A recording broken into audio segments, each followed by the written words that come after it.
एक बाज की उम्र लगभग 70 साल है। जब वो 40 साल का हो जाता है तब उसकी जिंदगी मुश्किलों भरी हो जाती है, जो आपकी तुलना में बहुत बड़ी होती है। 40 साल की उम्र में बाज की चोंच इतनी मुड़ जाती है, उसे शिकार करने में बहुत परेशानी होती है। उसके पंख भारी हो जाते हैं, छाती से जुड़ा होता है जिससे उड़ना बहुत मुश्किल हो जाता है। उसकी गहराई और जड़ें हो जाती हैं जिससे वो शिकार को सही से पकड़ नहीं पाता है। अब उस बाज के पास सिर्फ 3 रास्ते होते हैं।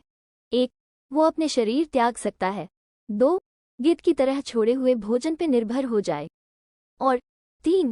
सबसे कठिन और पीड़ादायक रास्ता, अपने आप को पुनः स्थापित कर फिर से आसमान का सीना चीर कर उड़ने का। और वो इसी तीसरे रास्ते को चुनता है और अपने पास के सबसे ऊंची चोटी पे पहुंच जाता है।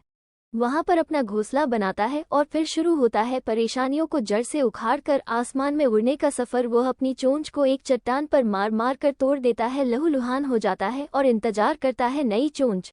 उसके बाद अपनी नई चोंच से अपने पंजों को काट देता है और फिर इंतजार करता है नए पंजों के उगाने का। उसके बाद वो अपने एक एक पंख को अपने शरीर से अलग करता है और फिर इंतजार करता है नए पंख उगाने का। और इस प्रक्रिया में उसे समय लगता है पूरे 5 महीने का।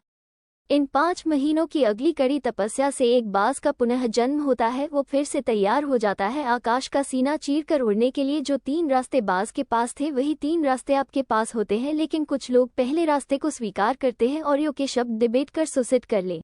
मुख्यतर लोग दूसरे रास्ते को पसंद करते हैं। वोडियो का जनक प्रोजेक्ट ही अपने लक्ष्य को छोड़कर एक सामान्य जीवन जीना जारी रखता है।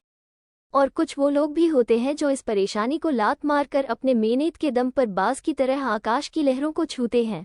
दोस्तों, ये ट्रेनिंग हमें बहुत बड़ी सिखाती है। अगर रिस्क लेना पड़े तो लो कि अपनी फील्ड में आप इतना ट्रेन कर लो कि उस फील्ड में तुम्हें ऊपर उड़ने के बारे में सोच कर लोगों के खास छूट जाएं, ताकि आप अपनी फील्ड में के खराब कहलाओगे।